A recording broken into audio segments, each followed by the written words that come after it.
শুনছেন গল্প স্বল্প 107 FM রেইনবোতে। গল্প স্বল্প, গল্প স্বল্প। গল্পের সব চরিত্র কাল্পনিক, বাস্তবের সঙ্গে এর কোনো রকম মিল সম্পূর্ণ কাকতালীয়। গল্পের প্রয়োজনে দুর্নীতিমূলক কাজের প্রসঙ্গ আছে, অলৌকিক ঘটনার প্রসঙ্গ আছে। 107 FM রেইনবো কোনোভাবেই এগুলি সমর্থন করে না বা প্রচার করে না। যে কোনো রকম মাদক সেবন স্বাস্থ্যের পক্ষে ক্ষতিকর। FM রেইনবো এটি থেকে দূরে থাকতে অনুরোধ জানায়। 107 FM রেইনবোতে গল্প স্বল্পতে আজ শুনবেন ঋষভ মুখোপাধ্যায় লেখা স্বপ্ন সংহার। ঋষভ মুখোপাধ্যায়ের জন্ম কলকাতায় 1999 সালের 1 নভেম্বর। মাইক্রোবায়োলজিতে স্নাতকোত্তর ডিগ্রি লাভ করে বর্তমানে তিনি একটি বহুজাতিক সংস্থায় কর্মরত। বিভিন্ন ভাষার চলচ্চিত্র দেখা, হরেক রকম বই পড়া এবং কিঞ্চিত লেখালেখি তাঁর নেশা। তাঁর লেখা রহস্য গল্প নির্বাচিত হয়েছে বাংলার প্রথম সারির অন্যতম সংবাদপত্র সংস্থা আয়োজিত একটি গল্প লেখার প্রতিযোগিতায় সেরা গল্পের তালিকায়। আজ শুনবেন ঋষভ মুখোপাধ্যায়ের স্বপ্ন সংহার।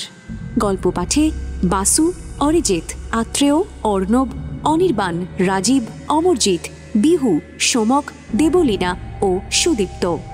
গল্পের সূত্রধার সৌমি। শুরু হচ্ছে স্বপ্ন সংহার। আচ্ছা রূপম, তুমি স্বপ্ন দেখো? স্বপ্ন বলতে মানে কিরকম স্বপ্ন? আপনি কি আশা আকাঙ্ক্ষার কথা বলছেন? নো স্যার, আমি স্বপ্ন বলতে স্বপ্নই বলতে চাইছি। ও হ্যাঁ, সেরকম তো দেখি, তবে ওই ঘুম ভাঙার পর আর কিছুই মনে রাখতে পারি না। ওটা অনেকেই পারে না। কিছুক্ষণ চুপচাপ। বাইরে বৃষ্টির জোর বেড়েছে। ঘরে অনেকক্ষণ ধরেই কারেন্ট নেই, কিন্তু তাতে কষ্ট হচ্ছে না, কারণ দিব্যি ঠান্ডা একটা ঝোড়ো হাওয়া দিচ্ছে। এখন সন্ধে 7টা কি 7:30। ঘড়ি দেখতে পারছি না, কারণ ঘর অন্ধকার। ইচ্ছে করি মোমটা জ্বালানো হয়নি। সম্রাটদা বললেন, আলোর দরকার নেই, এই গ্রাম্য তমসাকে উপভোগ করা যাক। শহুরে হয়ে আমরা সারাক্ষণ এত আলোর মধ্যে থাকি যে ঘুমানোর সময়টুকু ছাড়া আমাদের এই অন্ধকারকে প্রায় দেখাই হয় না। অথচ কত কি দেখার আছে। একবার মনে হয়েছিল যে মোবাইলটা খুলে দেখি কটা বাজে, কিন্তু তারপর ভাবলাম, ধুর, কি হবে দেখে। যদি এখন রাত 11টাও বাজে তাতেই বাকি। খিদে তো আর পাইনি। যখন খিদে পাবে তখন খেয়ে নিলেই হলো। তাছাড়া ফোনের আলো দেখে সম্রাটদা আবার বিরক্ত হতে পারেন। নীরবতা ভাঙতে আমি জিজ্ঞেস করলাম, আচ্ছা হঠাৎ স্বপ্ন নিয়ে কি ব্যাপার? না, তেমন কিছু না। আসলে তোমাকে কয়েকটা কথা বলবো কিনা ভাবছিলাম। তুমি বিশ্বাস করবে না সেটাই। আপনাকে অবিশ্বাস? সম্রাটদা, আপনি আমাকে এই চিনলেন? আরে না না, ওভাবে বলো না। আসলে মাঝে মাঝে আমার নিজেরই বিশ্বাস হয় না কিনা, তাই। কি ব্যাপার বলুন তো? বলছি, তার আগে একটু গলা ভিজিয়ে নেওয়া যায়। তুমি ক চামচ চিনি নাও কফিতে। গ্রামের নাম বাঘার, বর্ধমানের একটা ছোট্ট গ্রাম। সর্বসাকুল্যে হয়তো 1002 হবে জনসংখ্যা। তাই হয়তো এই গ্রামের কোনো আলাদা রেল স্টেশন নেই। নিকটতম স্টেশন রয়েছে পাশের গ্রাম তালিতে। সেখানে নেমে এই গ্রামে হেঁটেই আসা যায়। আমরা যদিও এসেছি কলকাতা থেকে গাড়ি করে। আমরা মানে আমি এবং সম্রাটদা। পৌঁছেছি তখন প্রায় দুপুর গড়িয়ে বিকেল। সম্রাটদার গ্রামের বাড়িটা বেশ ছিমছাম। দোতলা পাকা বাড়ি, তবে খড়ের চাল দেওয়া, সীতাশাল ধানের খড়। তার মধ্যে মাঝে মাঝে ইঁদুর হাঁটাচলা করলে খুটখুট আওয়াজ পাওয়া যায় মাথার ওপর। বাড়ির পেছনে কিছুটা খালি জায়গা, সেখানেই আমাদের গাড়িটা পার্ক করা। নিচের তলায় 2টো ঘর আর ওপরে একটা। আমরা বসেছি দোতলায়। সামনেই একটা টানা বারান্দা, সেখানে দাঁড়িয়ে গ্রামের দূর দূরান্ত অবধি দেখা যায়। সম্রাটদা যখন আমাকে এই সপ্তাহান্তের ছুটি কাটাতে ওর গ্রামের বাড়ি যাওয়ার প্রস্তাব দিলেন, তখন সত্যি বলছি বেশ অবাক হয়েছিলাম। এর আগে অনেকবার ওর মুখে এই গ্রামের বাড়ির কথা শুনেছি, কিন্তু কখনোই সেভাবে যাওয়ার কথা বলেনি আমাদের। কলেজ ডিপার্টমেন্টের অনেকেই নানানভাবে ওখানে পিকনিক করার কথা বলেছে সম্রাটদাকে, কিন্তু উনি সবসময় ব্যাপারটাকে চেপে দিয়েছেন। আমি আগে জানতাম না, একদিন আমাদের এইচওডি রীতা চৌধুরী আমাকে আগ বাড়িয়ে বলেছিলেন যে সম্রাটের সঙ্গে ডিপার্টমেন্টের বাকি ফ্যাকাল্টিদের ঠিক সদ্ভাব নেই। এর কারণ অবশ্য একটাই হতে পারে, মানে বেশ কিছু বছর আগে একটা বাজে ঝামেলা হয়েছিল। ঠিক কি হয়েছিল যাই হোক, সেসব আর বলছি না, কিন্তু ওই ঘটনার পর থেকেই সম্রাট খুব গুটিয়ে গেছেন। ইনফ্যাক্ট কারোর সঙ্গে খুব একটা মেলামেশাও করেন না। ব্যতিক্রম একমাত্র আমি, হয়তো আমি কনিষ্ঠতম সবার মধ্যে, তাই অ্যাসিস্ট্যান্ট লেকচারার হিসাবে জয়েন করেছি এই বছর দেড়েক হলো। সম্রাট দা কর্মক্ষেত্রে আমার থেকে বেশ কয়েক বছরের সিনিয়র, আর বয়সে তো বটেই। ভদ্রলোককে আমারও প্রথম প্রথম একদমই ভালো লাগতো না, মনে হতো খুব অহংকারী, কারোর সঙ্গেই কথা বলেন না, সারাক্ষণ নিজের টেবিলে বসে হয় কাজ করেন, নয়তো বই পড়েন। এমনকি লাঞ্চের সময়ও বাকিদের সঙ্গে আড্ডা মারতে আমি দেখিনি, মানে সোজা কথায় কাউকে পাত্তাই দিতেন না। তবে ছাত্রদের কাছে ছিলেন খুব জনপ্রিয়, বলা ভালো ছাত্রীদের মধ্যে, কারণ ওর ওই লম্বা ছিপছিপে চেহারা এবং ভারী গলার আওয়াজ। তাছাড়া উনি পড়ান খুব সুন্দর, তাই প্রথম দিকে মানুষ হিসাবে ওকে ভালো না লাগলেও মনে মনে ওর প্রতি একটা সম্ভ্রমের জায়গা ছিল, আর ক্রমেই সেটা বন্ধুত্বে পরিণত হয়ে যায়। ফ্লাক্সে গরম জল ছিল, আর সঙ্গে সম্রাট তার স্পেশাল অ্যারাবিক কফি নিজের জন্য বানালেন চিনি ছাড়া, আর আমার ফরমাইশ মতো আমারটায় দিলেন 2 চামচ। কফি বানাতে বানাতে সম্রাট তার নিজেরই গ্রামের এটা ওটার কথা বলছিলেন, ওর স্কুলের কথা, চড়কের গাজনের কথা, মাছ ধরার গল্প ইত্যাদি ইত্যাদি। বুঝলাম যে আসল ব্যাপারটা বলতে একটু সময় নিচ্ছেন, হয়তো ভিতরে ভিতরে প্রস্তুত হচ্ছেন। আমি চুপচাপ শুনে যাচ্ছি, আর মাঝে মাঝে কিছুটা কৃত্রিম আগ্রহ দেখাচ্ছি। প্রথম পেয়ালায় চুমুক দিয়ে বলতে শুরু করলেন, জানো রূপম, আমি ছোটবেলা থেকেই খুব পাকা ছিলাম। আমার মনে আছে বাকি বন্ধুরা যখন সবে ফেলুদা, হোমস, টিনটিন পড়া শুরু করেছে, তখন আমি ব্যোমকেশ, রেমন শ্যান্ডলার, কিংবা ধরো ওই আরেকটু বড় বয়সে, মানে ওই ক্লাস 9 কি 10-এ পড়ে ফেলেছি যত সব প্রাপ্তবয়স্ক লেখা। খুব মনে আছে যেদিন পড়েছিলাম ওই বইটা, কি জানো, আরে হ্যাঁ হ্যাঁ, লেডি চ্যাটারলিজ লাভার, পড়েছ? হ্যাঁ হ্যাঁ, ডি.এইচ. লরেন্স পড়েছি। কারেক্ট। যাই হোক, ছোটবেলার একটা ঘটনার কথা বলি তোমায়। তখন বোধহয় আমি ক্লাস 10, হ্যাঁ তাই হবে। আসলে আমি 10 অবধি আমাদের গ্রামের স্কুলেই পড়াশোনা করেছি। সেই স্কুলে আবার বাবা অঙ্কের মাস্টার, প্রচণ্ড রাশভারী লোক। আমি ওর ছেলে হয়ে কিন্তু স্কুলে আলাদা কোনো সমাদর পেতাম না। বাবা বাকি শিক্ষকদের বলে রেখেছিলেন যে আমি কোনো অন্যায় করলেই যেন উত্তম মধ্যম দেওয়া হয়। বাবাকে জমের মতো ভয় পেতাম ঠিকই, কিন্তু ভেবো না কেঁচো হয়ে থাকতাম। ছেলেবেলা থেকেই প্রচণ্ড ডানপিটে স্বভাবের আমি। স্কুল পালিয়ে কতবার মাছ ধরতে গেছি, কিংবা পয়সা বাঁচিয়ে শহরে সিনেমা দেখতে গেছি, তার হিসেব নেই। এর জন্য মাস্টারমশাইদের কাছে ঠ্যাঙানিও খেয়েছি ধরা পড়ে। সেসব রোজকার ব্যাপার ছিল।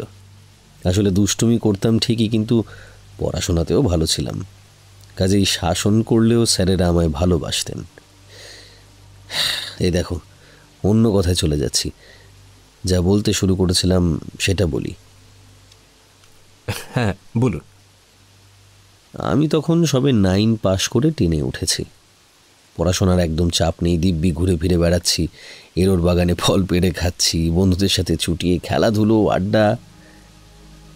একদিন এক বন্ধুর জন্মদিনে তার বাড়িতে নেমন্তন্ন। ধরে নাও তার নাম অমর্ত্য, আসল নামটা ইচ্ছে করেই বলছি না। তো সেই অমর্ত্যর জন্মদিনে আমরা কয়েকজন বন্ধু ওর বাড়িতে গেছি। অমর্ত্য বেশ ধনী পরিবারের ছেলে। ওর বাবার ছিল তেজারতির কারবার, থাকতো আমাদের গ্রামেই, তবে শহরেও বাড়ি ছিল ওদের। যাই হোক, আমরা কয়েকজন অমর্ত্যর বাড়ি পৌঁছে জমিয়ে আড্ডা দিচ্ছি। কথাবার্তার মাঝে অন্ত হঠাৎ বলল, হ্যাঁ রে আমরা, তোদের বাড়িতে আজ এরম বুনো বুনো গন্ধ পাচ্ছি কেন বলতো? কথাটা ঠিক ভাই, আমিও তো এখানে আসার স্তূপ পাচ্ছিলাম গন্ধটা, যেমনটা চিড়িয়াখানায় পাওয়া যায়। দেখলাম অন্তুর প্রশ্ন শুনে অমর্ত্য মিটিমিটি হাসছে।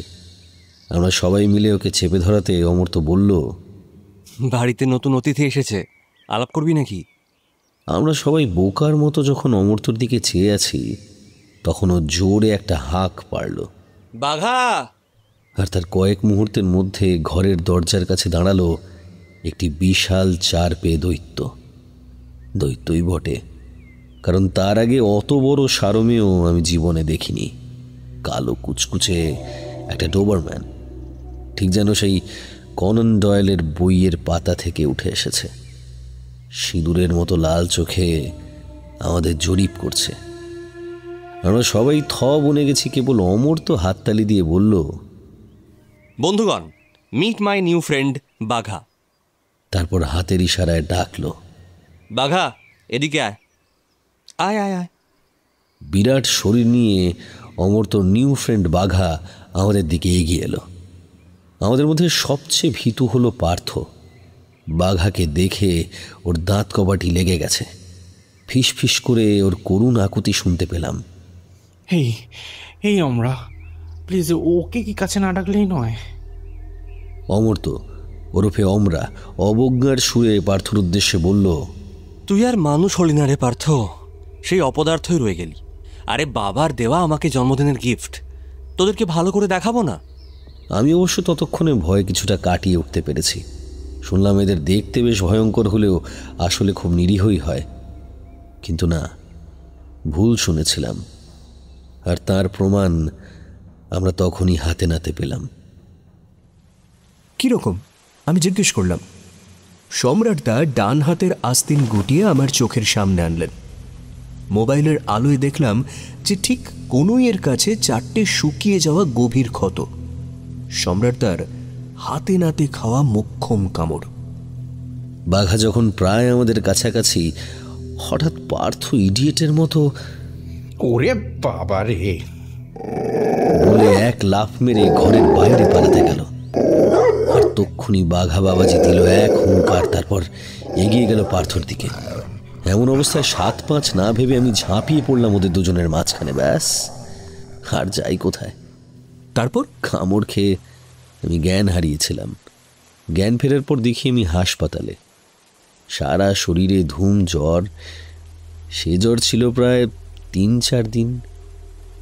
ব্যাপার হলো, কামড়ের চেয়েও এত বড় একটা শক পেয়েছিলাম যে সেরে উঠতে বেশ কিছুদিন সময় লেগেছিল। রাতে ভালো ঘুম হতো না, কেবল ঘুমের ঘোরে ওই বাঘার আওয়াজ শুনতে পেতাম। সত্যি বলতে কিরূপম, কুকুর আমি কোনোদিনও পছন্দ করি না। তার উপর এমন একটা কাণ্ড হয়ে যাওয়ার পর আমার আতঙ্ক আরও বেড়ে গেল। বুঝলাম, কিন্তু এটার সাথে স্বপ্ন দেখার কি যোগাযোগ সেটা তো ঠিক। গল্পটা শেষ হয়নি, সবে শুরু হচ্ছে। আসল ব্যাপারটা এবার বলি। এটা বলে সম্রাটদা কফির কাপে চুমুক দিয়ে বলতে থাকলেন, যে কদিন আমি বিছানায় পড়েছিলাম, সে কদিন আমি চোখের পাতা এক করলেই শুনতে পেতাম বাঘার গর্জন। দেখতাম ওর লালা ঝরা মুখটা এগিয়ে আসছে। সাদায় হলুদ ছোপ পড়া দাঁতগুলো আমার গায়ে গেঁথে দেবে বলে। চারিদিকে পেতাম একটা জন্তু জন্তু গন্ধ। একদিন পার্থ আর অন্তু এলো দেখা করতে। ততদিনে আমি প্রায় সুস্থ হয়ে উঠেছি। আমার অবস্থা দেখে পার্থই প্রথমে ফ্যাঁচ ফ্যাঁচ করে কাঁদল। বলল, বড় নার্ভাস হয়ে গেছিলাম রে, তাই পোকার মতো ওরকম একটা লাফ মারতে গেলাম। তুই না থাকলে আমার যে কি হতো, আমায় ক্ষমা করে দে ভাই। আমার জন্য তোর এরকম একটা। প্রসঙ্গ পাল্টানোর জন্য জিজ্ঞেস করলাম, ওসব ছাড় ছাড় ওসব। তা হ্যাঁ রে, এই অমরার কি খবর? বেটা একদিনও এলো না তো দেখা করতে। আমার কথা শুনে প্রথমে পার্থ আর অন্তু একে অপরের মুখ চাওয়াচাওয়ি করল। তারপর অন্তুই খবরটা দিল। বোধহয় তুই জানিস না, আসলে আসলে বাঘা আর বেঁচে নেই। সে কি? হ্যাঁ, তোকে কামড় দেওয়ার পর তো ওকেও হাসপাতালে নিয়ে যাওয়া হলো, চিকিৎসা হলো, বাড়ি ফিরে এলো। কিন্তু 2 দিন পর ভোরবেলায় অমরার বাড়ির কাজের লোক লক্ষণ, সে দেখল যে বাঘা একেবারে জিভ উল্টে মরে পড়ে আছে বাড়ির বাগানে। কিন্তু গায়ে কোনো আঘাতের চিহ্নও পাওয়া যায়নি।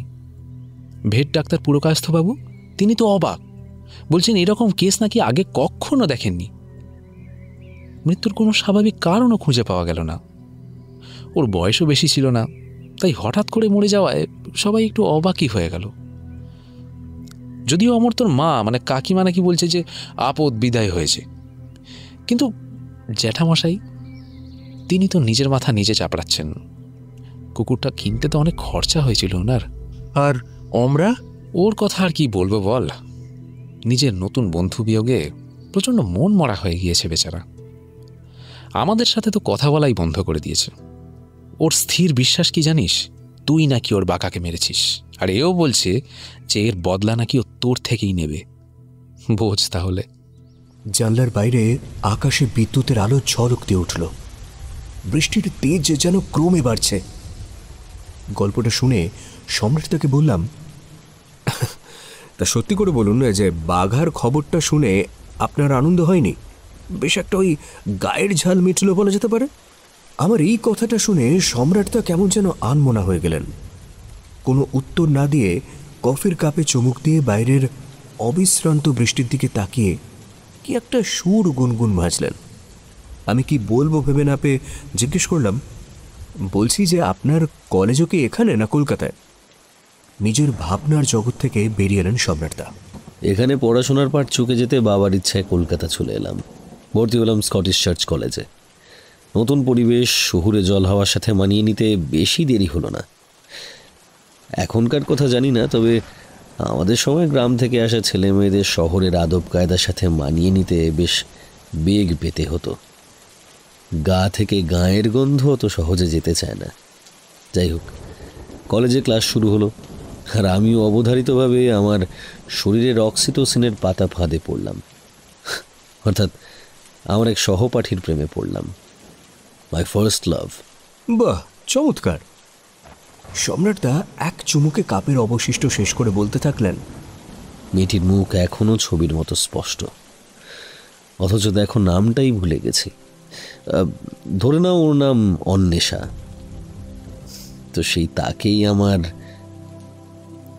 যখন হেদুয়ার সামনে দিয়েও হেঁটে যেত না, গাছের ফাঁক ফোকর থেকে রোদের একটা দুটো সাহসী আলোর রেখা ওর গাল স্পর্শ করত, সেই সময় বড় মায়াময় লাগতো অন্বেষাকে। কাছে যেতে লজ্জা পেতাম, আর কথা বলা তো ছেড়েই দাও। তবু একদিন কি মনে হলো, বুকে বেশ আত্মবিশ্বাস নিয়ে দাঁড়ালাম ওর সামনে। আমাকে দেখে যখন জিজ্ঞাসু দৃষ্টিতে তাকিয়ে আছে, তখন পকেট থেকে একটা চিঠি বার করে ওর হাতে দিলাম।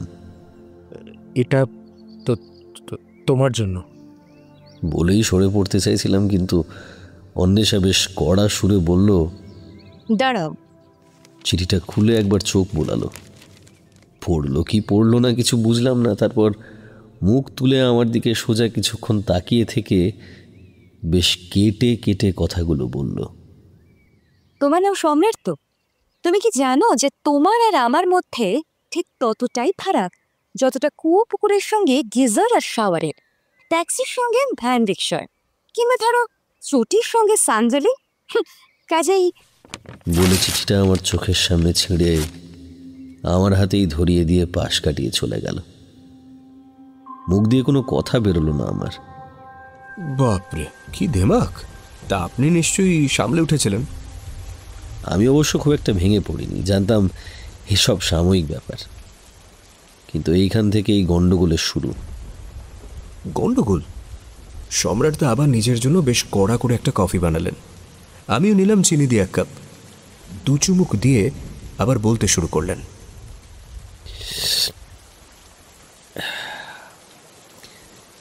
নিজের মেসে ফিরলাম। খুব মাথা ব্যথা করছিল।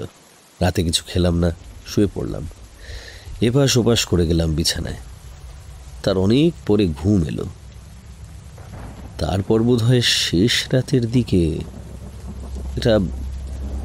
একটা অদ্ভুত স্বপ্ন দেখলাম, বুঝলে? একটা ছায়া।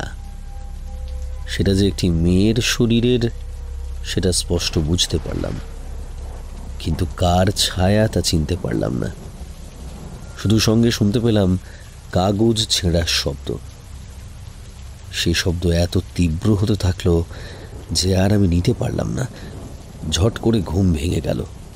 সারা বিছানা ঘামে ভিজে গেছে। উঠে পড়লাম, দেখলাম ভোর হয়ে গেছে, মাথা ধরাটাও আর নেই। দেখলাম যে সম্রাট তো উত্তেজিত হয়ে পড়ছিলেন বলতে বলতে। কপালের রগ থেকে ঘামের বিন্দু নেমে আসছে, কিন্তু সেটা অনুভব না করেই বলতে থাকলেন, সেদিন আর কলেজে গেলাম না। না, ভুল বলছি। সেদিন কেন, বেশ 4-5 দিন কলেজে যাইনি।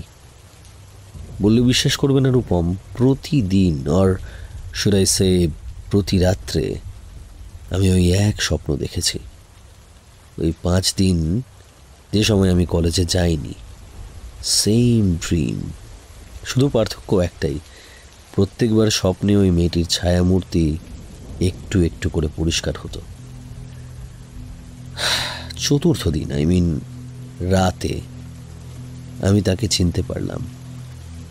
ইট ওয়াজ হার শ্যাডো, অন্বেষার। এর কি উত্তর হয় সেটা জানি না। বললাম, এটা তো হতেই পারে সম্রাটদা। আপনি ভেবে দেখুন, প্রথম প্রেম, যে ধাক্কাটা খেলেন তাতে এরম স্বপ্ন দেখাই স্বাভাবিক নয় কি? সম্রাটদা জানলার বাইরের দিকে এক দৃষ্টে কিছুক্ষণ তাকিয়ে রইলেন, যেন নিজের মধ্যেই নিজের সাথে লড়াই চালাচ্ছেন আমার প্রশ্নের উত্তর দেওয়া নিয়ে। বাইরে অবিরাম বৃষ্টি, সেদিকেই তাকিয়ে বললেন, তোমার সঙ্গে আমি 100% একমত হতাম যদি না 7ম দিনে কলেজে গিয়ে জানতে পারতাম অন্বেষা মারা গেছে।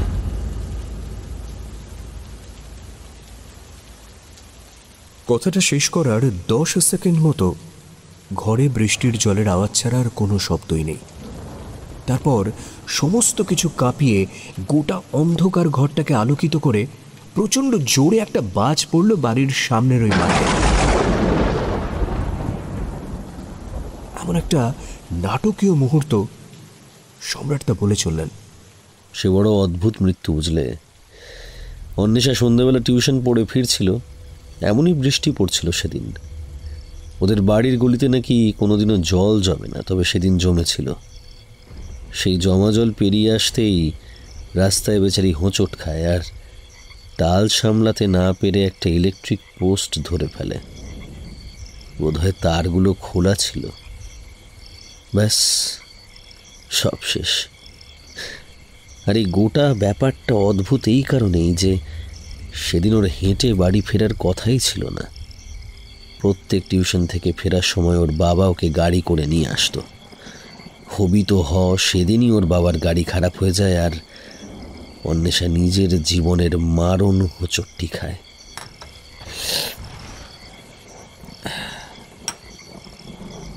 বৃষ্টি এখন অনেকটাই ধরে এসেছে। ব্যাঙের ডাক আর ঝিঁঝি পোকার ডাকের কোরাস চলছে বাইরে। ঠান্ডা একটা হাওয়া গ্রাম বাংলার বৃষ্টি ভেজা মাটির গন্ধ বয়ে আনছে ক্রমাগত। আমাদের রাতের খাওয়া শেষ। সম্রাটদের বলা ছিল যে সামনের একটা দোকান থেকে গরম রুটি আর কিমার তরকারি। এই বৃষ্টির মধ্যেও দোকানের ছেলেটি ঠিক 8:30টার মধ্যে খাবার নিয়ে এসেছিল। বোঝাই যায় যে এই গ্রামের মোটামুটি সবাই সম্রাটদাকে খাতির করে। সম্রাটদাই বলছিলেন যে এই খাতিরের আসল কারণ কিন্তু আমি নই, আমার বাবা। উনি আজীবন এই গ্রামের উন্নতির জন্য অনেক করেছেন, বিশেষ করে এখানের ছোট ছোট ছেলে মেয়েদের জন্য, তাদের শিক্ষার ব্যবস্থা, স্বাস্থ্য ইত্যাদি। যে স্কুলে উনি পড়াতেন সেখানে ওর একটি মূর্তিও প্রতিষ্ঠিত আছে। এইসবের জন্যই একটা স্পেশাল ট্রিটমেন্ট পান সম্রাটদা। এমনকি বছরের অনেকটা সময় যে এই বাড়ি খালি পড়ে থাকে তার দেখাশোনাও এখানে একটা পরিবার করে। সম্রাটদা প্রতি মাসে একবার করে যখন আসেন তখন তাদের আর্থিকভাবে কিছুটা সাহায্য করেন। তাদের সাথে আবার বিকেলেই আলাপ হয়েছিল। মনে হলো যে ভারী সরল। খাওয়া সেরে আমরা দোতলা থেকে নেমে বাইরের উঠোনে মাদুর পেতে বসলাম। আকাশটা বেশ পরিষ্কার হচ্ছে। টিপটিপ বৃষ্টি পড়ছিল, এখন তাও নেই। চাঁদের আলো বেশ উজ্জ্বল। সম্রাটদা আবার কফি বানালেন চিনি ছাড়া। বুঝলাম যে গল্পটা বেশ অনেকক্ষণ চলতে পারে, কাজে এবার আমিও আর নিজের কাপে চিনি নিলাম না। সম্রাটদা শুরু করলেন। মেয়েটির মৃত্যুটা আমায় ভীষণভাবে নাড়া দিয়েছিল, সেটা আর বলার অপেক্ষা রাখে না। যাই হোক, তার পরের ব্যাপারগুলোতে যাচ্ছি না। সিনেমার ভাষায় জাম্প কাট করে সোজা চলে আসি আমার পিএইচডির সময়। রাজপুর সায়েন্স কলেজে ঢুকেছি। সেখানে বেশ কিছু সিনিয়র রিসার্চ স্কলারদের সাথে আমার ঝামেলা লেগেই থাকতো। সাধারণত আমি খুব চুপচাপ থাকা মানুষ, ধরি মাছ না ছুঁই পানি টাইপ। ল্যাবের আশেপাশে কি হচ্ছে অত খেয়াল করতাম না, নিজের কাজটাই মন দিয়ে করতাম। বোধহয় সেই জন্যই আমায় বাজিয়ে দেখবে বলে ওরা আমার পেছনে লাগতো। এই ওরা কারা? ওই যে বললাম, সিনিয়র দাদারা। যাকে সংক্ষেপেই বলি, একদিন আমার কাজের এত বড় ক্ষতি করে দিল যে প্রায় আমি আরও 3 মাস পিছিয়ে গেলাম সেটার জন্য। টেরিবল। যাকে অন্যের ক্ষতি করে কি যে স্বর্গীয় সুখ পেত লোকজন ভগবান জানে। তাও মানছি একবার করলে ঠিক আছে, মেনে নিতাম, কিন্তু বারবার। একদিন তো যাচ্ছে তাইভাবে রিসার্চ গাইডের কাছে ঝাড় খেলাম, অথচ দোষ আমার ছিলই না। কি করি, গায়ের জোরে পারবো না, সহ্য করে নিলাম। আজকালকার যুগের মতো অত অ্যান্টি র্যাগিংয়ের ব্যাপারও ছিল না। কমপ্লেন করে কোনো লাভ হতো না, উল্টে প্রতিহিংসার শিকার হতাম। তারপর একবার বাড়াবাড়ি হয়ে গেল। একদিন দুপুরে আমি একাই ল্যাবে কাজ করছিলাম। সেদিন ছিল ছুটির দিন, প্রফেসররা কেউ ছিলেন না। আচমকা পিছনে একটা কিল খেলাম। ঘুরে দেখি 5 জন সিনিয়র দাদা। ওদের মধ্যে যে দলের পান্ডা, সে এগিয়ে এসে আমার থুতনি ধরে বলল, কি মিস্টার মিহিদানা, আজ একটু মিষ্টি মুখ হবে নাকি? বলেই আমাকে আটকে ধরে নাকের ওপর একটা ন্যাকড়া চেপে ধরল। গন্ধ একটা পাচ্ছিলাম আগে থেকেই, ক্লোরোফর্ম। কোনো প্রতিরোধী ওদের গায়ের জোরের কাছে টিকল না। Complete blackout. যখন হুঁশ এলো, দেখি ল্যাবের মেঝেতেই পড়ে আছি। এদিকে সেরকম কেউ আসে না বলে কারোর চোখেই পড়েনি। উঠে মাথাটা ঠিক করে আস্তে আস্তে বোঝার চেষ্টা করলাম। যা ভেবেছিলাম তাই। রাত হয়ে গেছে। হতচ্ছাড়াগুলো আমায় ল্যাবে তালা বন্ধ করে চলে গেছে। সারা রাত না খেয়ে থাকলাম, ঘুম এলো না। জানলার বাইরে তাকিয়েছিলাম। শুনশান রাস্তা দেখতে দেখতে হঠাৎ খেয়াল পড়ল। কি? হুঁশ ফেরার অনেকক্ষণ অবধি মনে পড়ছিল না, কিন্তু জানলার বাইরে রাস্তার দিকে চোখ পড়তেই মনে পড়ল একটু আগে আমি বেহুঁশ হয়েও একটা স্বপ্ন দেখেছি। তুমি বলছিলে না যে ঘুম ভেঙে ওঠার পর স্বপ্ন মনে থাকে না? আমি কিন্তু স্পষ্ট মনে করতে পারছিলাম।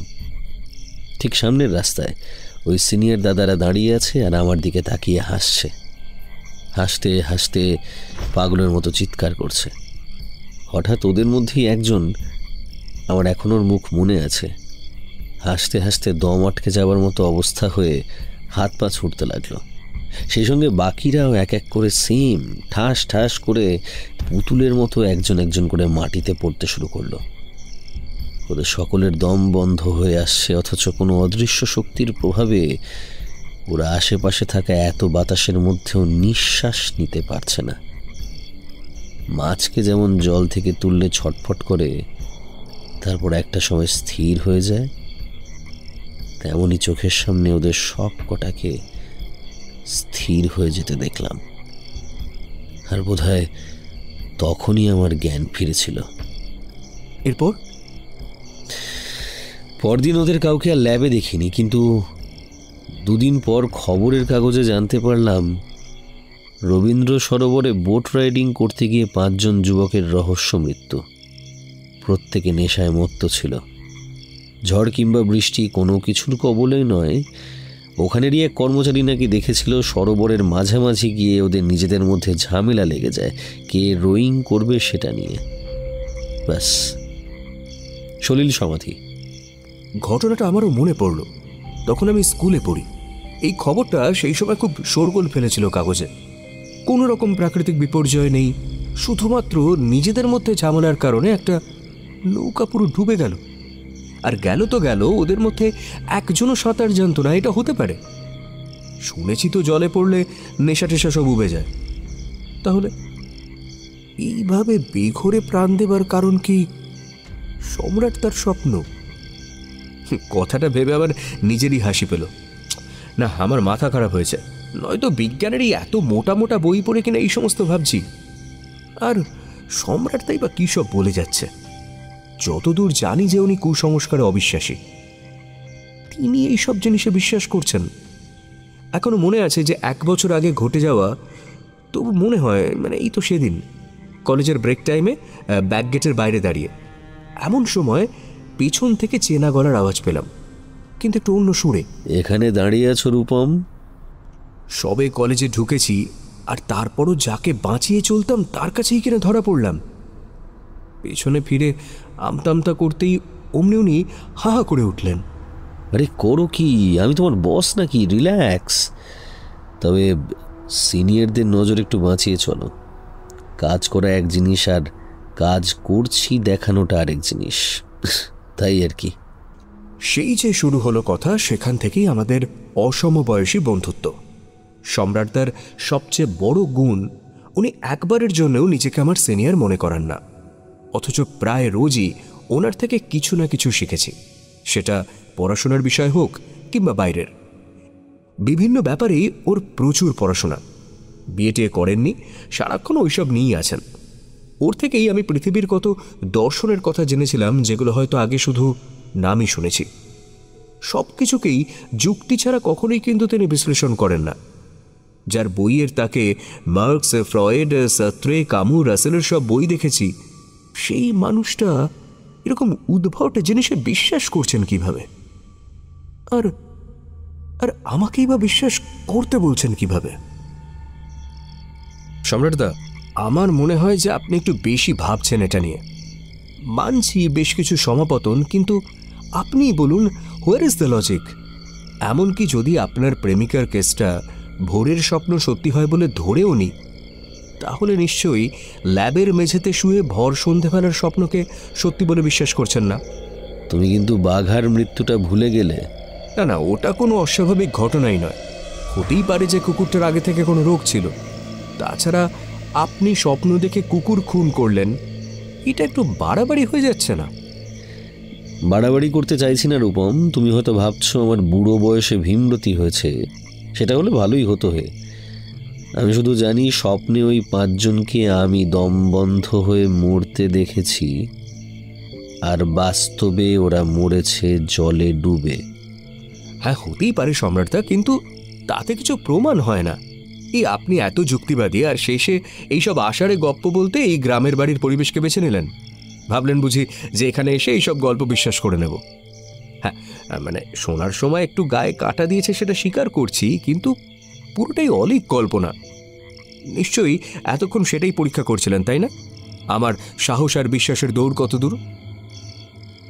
সম্রাটদা চুপ করে একদৃষ্টে আমার দিকে তাকিয়ে আমার কথাগুলো শুনছিলেন।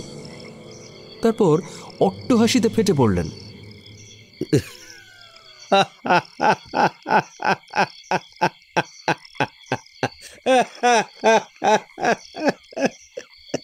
সামনের গাছে বোধহয় একটা কোনো রাত পাখি কিংবা বাদুড় বসেছিল। হাসির আওয়াজে উড়ে গেল। হাসতে হাসতে কফিটাও শেষ করলেন। তারপর আমার দিকে স্থির দৃষ্টিতে তাকালেন। এমন চাহনি আমি সম্রাটদার চোখে আগে কখনো দেখিনি। শান্ত অথচ গম্ভীর গলায় বললেন, না রূপম, গল্প বলতে নয়, তোমাকে এখানে নিয়ে এসেছি তার কারণ আমি জানতে চাই তুমি আমার সঙ্গে বিশ্বাসঘাতকতা করলে কেন।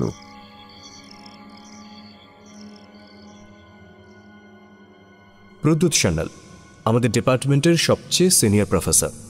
যদিও বয়সে সম্রাটদার কাছাকাছি হবেন, প্রায় প্রতি বছরই ওর আন্ডারে ছেলেমেয়েরা তাদের পিএইচডি থিসিস জমা দেয়। এছাড়াও কলেজের বিভিন্ন ব্যাপারে উনি থাকেন। ওনার হাতে রয়েছে কলেজের গভর্নিং বডি অবধি। খুবই প্রভাবশালী, কলেজ ইউনিয়নের ঘনিষ্ঠ। আমার এই কলেজের চাকরিটাও ওর সুপারিশেই পাওয়া, আর এর জন্য ওর কাছে আমি কৃতজ্ঞ।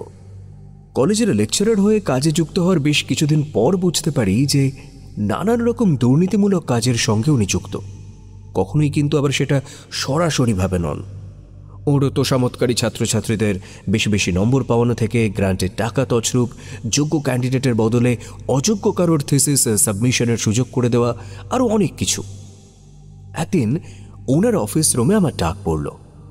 এটা ওটা কথা বলার পর আসল প্রসঙ্গ তুললেন প্রদ্যুৎবাবু।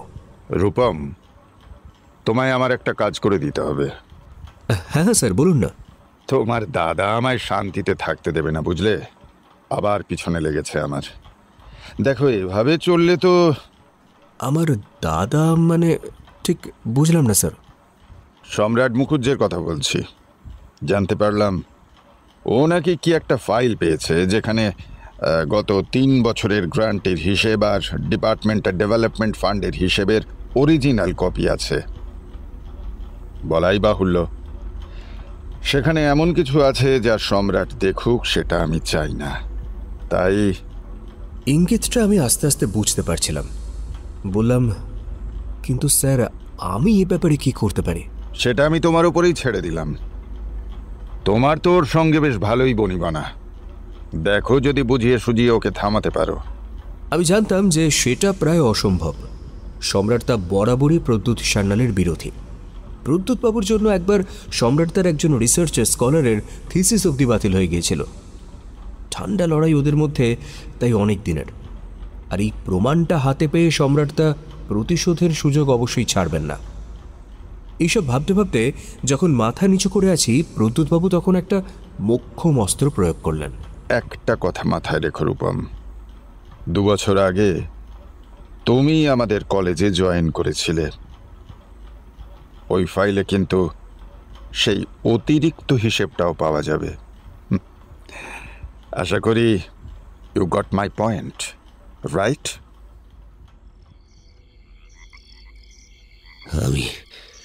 আমি ঠিক জানি রূপম, তুমি আমার ব্যাগ থেকে ওই কাগজগুলো সরিয়ে দিয়েছ, তারপর ডিস্ট্রয় করেছ। কেন করলে এরকম? হ্যাঁ, বলেই সম্রাট তো উঠে পড়লেন মাদুর ছেড়ে। আমি চুপচাপ বসে আমার কফিটা শেষ করলাম। উনি আমার দিকে কিছুক্ষণ তাকিয়ে পায়চারি করতে করতে বলতে থাকলেন, ওই ডকুমেন্টে প্রদ্যুতের লাখ লাখ আর্থিক তছরূপের প্রমাণ ছিল। আমি চ্যালেঞ্জ করলে ওকে হয়তো ঘাড় ধাক্কা দিয়ে কলেজ থেকে বের করে দেওয়া হতো, এমনকি হাজতবাসের সম্ভাবনাও ছিল। তোমায় বিশ্বাস করে আমি ওগুলোর কথা বলেছিলাম, আর তুমি কিনা এইভাবে আমাকে ঠকালে। আপনি কি প্রমাণ করতে পারবেন যে ওই কাগজগুলো আমি সরিয়েছি? ওগুলো যে আমার ব্যাগে ছিল সেটা তুমি ছাড়া আর কে জানতো রূপম? আমি তো ভেবেছিলাম যে আপনি সাথে পাচে থাকেন না সম্রাটদা। তাহলে হঠাৎ এই ব্যাপারটা এত মাতলেন কেন? কি দরকার ছিল শুধু শুধু এটা নিয়ে একটা ঝামেলা তৈরি করার? ঝামেলা মনে হচ্ছে তোমার? ও হ্যাঁ, তা তো হবেই। কত টাকা ঘুষ দিয়েছিল ওকে চাকরিটা পাওয়ার জন্য? হ্যাঁ, কত টাকা? প্লিজ সম্রাটদা, আপনাকে গুরু মানি শ্রদ্ধা করি, তার সুযোগ নেবার চেষ্টা করবেন না। বেশ করেছি টাকা দিয়েছি, তারপর আপনার ব্যাগ থেকে প্রমাণও লোপাট করেছি। আজকাল ওই সোজা পথে শুধু রাস্তার ভিখারিরা থাকে, তাও থাকে কিনা সন্দেহ। আপনি ভুলে যাচ্ছেন যে প্রদ্যুৎবাবু আমাদের কলেজের একজন হত্যাকর্তা বিধাতা। শুনুন, আমি আপনাদের মতো অত হাইফাই নই এই প্রফেশনে। চাকরি গেলে খাবো কি? তোমার গার্ডস আছে ভেবেছিলাম, আর তুমি কি না। গার্ডস আছে বলেই নিজের বিবেকের বিরুদ্ধে কাজ করেছি। সেটা খুব সহজ নয়। হ্যাঁ, এটা ঠিক যে আমার খারাপ লেগেছিল, কিন্তু বন্ধু ও শুভাকাঙ্ক্ষী হিসাবে আপনি নিশ্চয়ই আমার জায়গাটা বোঝার চেষ্টা করবেন। সম্রাটদা এবার হাঁটাহাঁটি থামিয়ে বসে পড়লেন মাদুরে। আমার দিকে ক্লান্তভাবে তাকিয়ে একটু হাসলেন। রাতের আকাশের দিকে তাকিয়ে শান্ত গলায় বললেন, রূপম, আমার ক্ষতি করেছে এমন অনেকেই আছে। কেউ জেনে করেছে, কেউ না জেনে করেছে, কিংবা তোমার মতো কেউ দায় পড়ে করেছে। আমার তাদের প্রতি সাময়িক একটা রাগ তৈরি হলেও পরে আমি ভুলে গেছি। কিছু ক্ষেত্রে ব্যতিক্রম আছে যদিও। একটু আগে তুমি আমার যুক্তিবাদী সত্তার দিকে খোঁচা মারছিলে। তোমার মতো আমিও ভেবেছিলাম যে আমার এই স্বপ্নের ব্যাপারটা নেহাতি কাকতালীয়, কারণ ওই 3টে ঘটনা ছাড়া বাকি আরও বেশ কিছু ব্যাপারে এরকম কোনো স্বপ্ন দেখার ঘটনা ঘটেনি। মোটামুটি যখন এসব নিয়ে ভাবাই বন্ধ করে দিয়েছিলাম, ঠিক তখনই গত মঙ্গলবার রাতে আমি আবার স্বপ্ন দেখলাম। তা এবার কাকে দেখলেন শুনি? প্রদ্যুৎবাবুকে? আস্তে আস্তে মাথা নেড়ে সম্রাট উত্তর দিল, না, তোমাকে।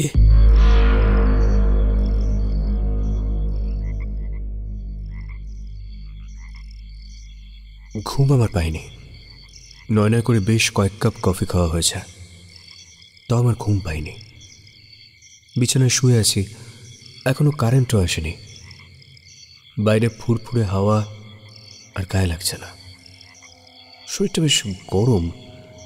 আমাকে জ্বর এসেছে জ্বরের ঘোরে কি ভুলভাল শুনেছি, নয়তো সম্রাট তো ওইসব কি বলে গেলেন? উনি আমাকে নিজের স্বপ্নে দেখলেন, তাও পরপর 2 দিন। যে ব্যাপারকে আমার একটু আগে অবধি প্রলাপ মনে হচ্ছিল, সেটাই নিজের ক্ষেত্রে কেন তো সত্যি বলে মনে হচ্ছে। নাকি আমার উপর প্রতিশোধ নিচ্ছেন উনি? আসলে ওনার ব্যাগ থেকে সমস্ত প্রমাণ লোপাট করে দেওয়ায় এইসব স্বপ্ন টপ্নর গল্প শুনিয়ে আমাকে ভড়কে দিচ্ছেন। তাই হবে। এনার পেটে তবে এত কিছু, হ্যাঁ? কিন্তু সম্রাটটা কি এরকমই সত্যি? জাস্ট আমার উপর মানে নেবার জন্য এত কিছু করলেন। আমি যেমন ওকে শ্রদ্ধা করি, উনিও তো আমাকে ততটাই আপন করে নিয়েছিলেন। হ্যাঁ, মানছি আমি তার বিশ্বাস একটু আঘাত দিয়েছি, তার জন্য আমাকে এরকম মানসিক টর্চার করবে? আমি আর ভাবতে পারছি না। ধুর, ঘুমটা এলেই সমস্ত ল্যাটা চুকে যেত, একেবারে এক ঘুমে ভোর করে দিতাম। ঘুম থেকে উঠে ওই সকালের আলো দেখলেই সব মনের অন্ধকার পরিষ্কার হয়ে যেত।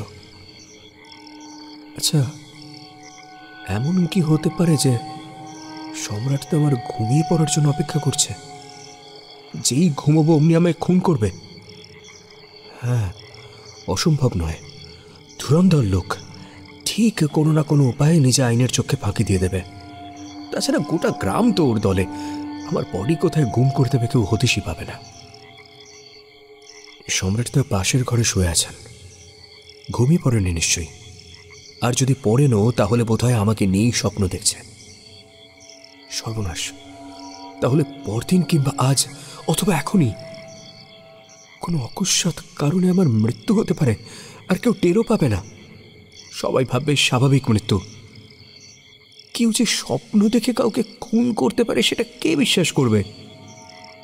না না না, আমাকে আটকাতেই হবে ওকে, যেভাবেই হোক। দরকার হলে ওকে আটকাতে ওকে ওকে মেরেও ফেলতে হতে পারে। পরদিন আমায় সবাই ধরে ফেলবে, আমি পালিয়েও যেতে পারি। সে যাই হোক, ধরাও যদি পড়ি, দিনের শেষে আমি তো অন্তত বেঁচে থাকব। আস্তে আস্তে বিছানা ছেড়ে উঠলাম। নামার সাথে সাথে বালিশটাও নিলাম হাতে। আমাকে পারতেই হবে। দিব্যি স্বপ্নের মধ্যে আমায় খুন করা, না মজা দেখাচ্ছি, দাঁড়াও। আস্তে আস্তে এগিয়ে গেলাম ওর ঘরের দিকে, পা টিপে টিপে। ওই তো শুয়ে আছে, ঠিক ধরেছি, ঘুমোচ্ছে। চাঁদের আলোয় দিব্যি দেখা যাচ্ছে। এটাই সুযোগ। আরও এগিয়ে গেলাম বিছানার দিকে। আর মাত্র কয়েক হাত দূরেই আমার শিকার। বালিশটা শক্ত করে 2 হাতে নিয়ে নিলাম। কোথাও কোনো শব্দ নেই। না, আছে আমার ধুকপুকানির শব্দ পাচ্ছি। কি জ্বালা! এই শব্দে আবার ইনি জেগে উঠবেন না তো? না না, জলদি জলদি কাজটা সেরে ফেলে। এই তো মুখের কাছে এসে গেছি। এবার এবার 3, 2, 1। ঠিক সেই মুহূর্তে ঘরের আলো জ্বলে উঠল, আর প্রায় সঙ্গে সঙ্গে আমার চোখ ধাঁধিয়ে গেল। 2 কি 3 সেকেন্ড পর চোখ খুলে টের পেলাম আমি যা ভাবছি তা নয়। কারেন্ট এসেছে। হাত থেকে বালিশটা পড়ে গেল, আর সামনে সম্রাটটা শুয়ে আছে। ইস, আমি কি উন্মাদ হয়ে গেছিলাম? শেষে খুন করতে যাচ্ছিলাম। কাঁপতে কাঁপতে বিছানার একপাশে বসে পড়লাম। মনে হলো আমার আওয়াজে সম্রাটটা বুঝে উঠে পড়বেন। না চাইতেও কথাগুলো মুখ ফুটে বেরিয়ে এলো। সরি সম্রাটদা। এইভাবে মিনিট খানেক বসে রইলাম। সারা শরীর আমার ক্লান্তি। তারপর একটা খটকা লাগলো। সম্রাট তার শুয়ে থাকাটা এমন অস্বাভাবিক দেখাচ্ছে কেন? কি যেন একটা অন্যরকম। আস্তে আস্তে আমার তর্জনীটা ওর নাকের কাছে নিয়ে গেলাম। তারপর ওর পালস চেক করলাম, তারপর হার্ট।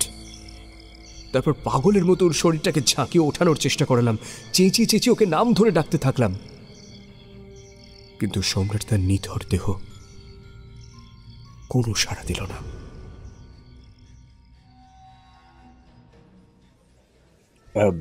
আমরা আমরা আসলে এমন একজন মানুষকে হারালাম যে যে মানে কি বলবো, কি অসাধারণ মাপের মানুষ। যেদিনের কথা বলছি সেদিন কলেজের অডিটোরিয়ামে সম্রাট তার আকস্মিক প্রয়াণ হেতু একটি শোকসভার আয়োজন করা হয়। সম্রাট তার মৃত্যুর প্রায় 1 সপ্তাহ অতিক্রান্ত। কলেজের ছাত্রছাত্রীরা সার বেঁধে বসে, আর আমরা যারা ফ্যাকাল্টি তারা আছি মঞ্চে। আমাদের ডিপার্টমেন্ট ছাড়াও আছে কলেজের অন্যান্য বিভাগের সমস্ত শিক্ষক এবং কর্মচারীরা। আমরা যারা সম্রাটদের সঙ্গে কাজ করেছি বা পরিচিত ছিলাম তাদের সকলকেই ওর ব্যাপারে স্মৃতিচারণা করতে বলা হয়েছে। আমি বেশি কিছু বলতে পারিনি, কারণ এখন একটা ঘোরের মধ্যে আছি। কয়েকজনকে আবার দেখলাম যে ওর ব্যাপারে এত কিছু বলছে যে খারাপ লাগার বদলে হাসি পেল। ভদ্রলোক বেঁচে থাকতে কোনো কথাই বলতেন না, উল্টো ওর নামে কাঠি করত। আজ হঠাৎ তাদের করুণা একেবারে উথলে উঠছে। আমি সভামঞ্চের একটু পিছনের দিকে বসেছিলাম, যাতে অহেতুক প্রশ্নবাণে বিদ্ধ হতে না হয়। এমনিতেই হাসপাতাল আর পুলিশের কাছে জবানবন্দি দিয়ে দিয়ে আমি ক্লান্ত। ভাগ্যিস ময়নাতদন্তের রিপোর্টে আবার উল্টোপাল্টা কিছু আসেনি। Massive cardiac arrest. ওর হার্ট নাকি বরাবরই দুর্বল ছিল। 3 কুলে তেমন কেউ নেই, বিয়েও করেননি, কাজেই দেখাশোনারও কেউ ছিল না। পুলিশে যাওয়া বামায় মুক্তি দিল, কলেজের কলিগরাও তো আবার পুলিশের এক কাঠি ওপরে। 1000 রকমের প্রশ্ন, কেন গেছিলে, কিভাবে গেছিলে, রাতে কি খাওয়া দাওয়া করেছিলে, কি কথা হয়েছিল, ইত্যাদি ইত্যাদি। Head of the department Rita দিত আমার দিকে এমনভাবে তাকাচ্ছেন যেন সম্রাটদাকে আমি খুন করেছি। কি গেরো। পেছনে বসে বসে নিজের কপালের বাপ্পাপান্ত করছি। তখনই আমার পাশে চেয়ার টেনে বসলেন প্রদ্যুৎবাবু। মনে মনে ভাবলাম এটাই বাকি ছিল, আবার নতুন করে জেরার জন্য তৈরি হচ্ছিলাম। কিন্তু ভদ্রলোক দেখলাম যে আমাকে কিছু জিজ্ঞেস না করে নিজেই বলে চললেন, দেখেছ সবাই আজ কি সুন্দর অভিনয় করছে। সবার কাছে আজ সম্রাটের মতো মানুষ হয় না। মাই ফুট, 1 নম্বরের চালু লোক একটা, আর সেটা আমার থেকে ভালো কেউ জানে না। সেই ছেলেবেলা থেকে ওকে আমি চিনি। ছেলেবেলা থেকে? এবার আমার অবাক হওয়ার পালা। প্রদ্যুৎবাবু গলা নামিয়ে আমার কানের কাছে মুখ এনে বললেন, তবে আর বলছি কি, আমি জানতাম সম্রাট তোমাকে আমার কথা বলবে না। শুনলাম তুমি ওর সঙ্গে আমাদের গ্রামে গেছিলে। আপনিও? মানে ওই বাঘার গ্রামে? তবে আর বলছি কি, কম জ্বালিয়েছে আমায় ওখানে। এক স্কুলে পড়তাম বুঝলে, রোজ আমার কিছু না কিছু জিনিস চুরি করে নিত। খুব হাত টানের স্বভাব ছিল ওর। তাই ক্লিপ্টোম্যানিয়া নাকি যেন বলে, ওসব কিছু নয়, স্রেফ বাঁদরামো। হতভাগা আমার নাম গোমড়া গোমড়া বলে সারা স্কুলে রটিয়ে দিয়েছিল। ওর জন্যেই আমার আদরের ডোভারম্যান বাঘা। যাকে সে কথা, সম্রাট মরেছে, তাতে আমার বিন্দু মাত্র দুঃখ নেই। মরেছে, আপদ গেছে। আমি জানি ওকে তুমি অন্য চোখে দেখো, কিন্তু আসলে ও কি জিনিস সেটা আমি জানি। আই মিন জানতাম। অর্থাৎ অমূর্তর অমরা আসলে প্রদ্যুৎবাবু ওরফে গোমরা। কিন্তু বিস্ময়ের আরও বাকি ছিল প্রদ্যুৎবাবুর শেষ কথাটায়। শুধু একটা ব্যাপার বুঝলে, মনের মধ্যে বেশ খচখচ করছে। গত সপ্তাহে মানে যেদিন ও মারা গেল, শনিবার, তাই তো? তুমি বললে বিশ্বাস করবে না, সেদিন রাত্রে ঘুমিয়ে অনেক দিন পর আমি একটা স্বপ্ন দেখেছিলাম। কিন্তু স্বপ্নে কাকে দেখলাম আন্দাজ করতে পারো? সম্রাট সেনগুপ্তকে। আর তারপর দিনই কিনা খবর পেলাম হতভাগা টেঁসে গেছে। আরো আশ্চর্য কি বলতো, স্বপ্ন যে কখনো মনে রাখা যায় সেটাই ধারণা ছিল না আমার। কিন্তু আমার এখনো মনে আছে সম্রাটের স্বপ্নটা, একেবারে একেবারে ফিল্মের মতো। একেবারে ফিল্মের মতো।